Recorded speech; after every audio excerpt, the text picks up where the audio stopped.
Sherry Conley, when she was in the House, put House Bill 3958. What it does is it prohibits teachers, coaches, school staff from one-on-one calling or texting or other digital communications with a student unless a parent or a guardian is involved. If you chase sexual abuse of students in Oklahoma public schools, they almost always involve texting, communicating one-on-one from adult to student as part of the grooming or part of the abuse.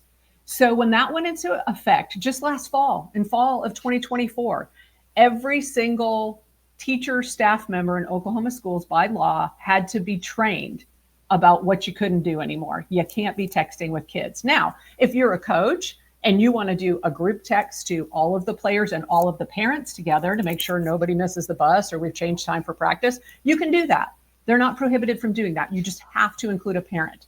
If you are a teacher and you want to make sure a whole class doesn't miss their final report, you can include parents as well. So there is no real inconvenience to educators in this. Somehow 7 months later, Danny Sterling and Dick Lowe have this bill up now. They're both on, let's talk about the committees. They're both on a whole bunch of education committees.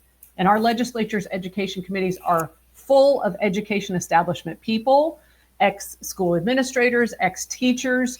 There is very little grassroots parenting representation where we make laws that affect our public schools.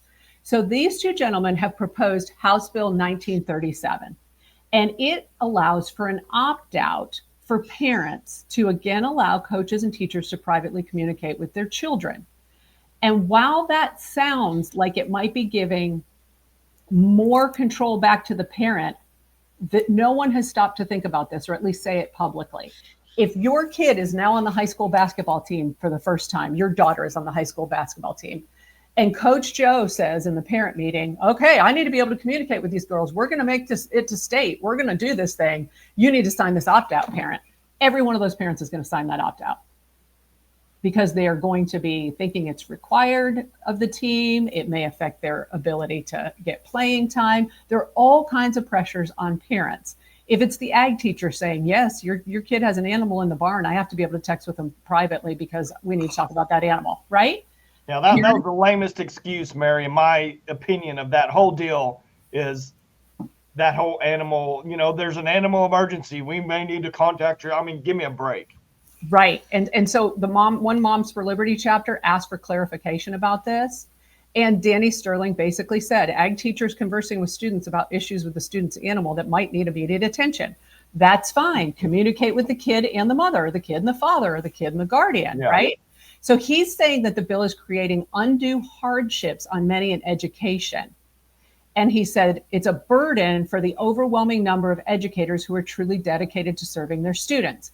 They want to push the predator educators to the side and say, we don't need to change anything we're doing because there's people sexually abusing kids in school.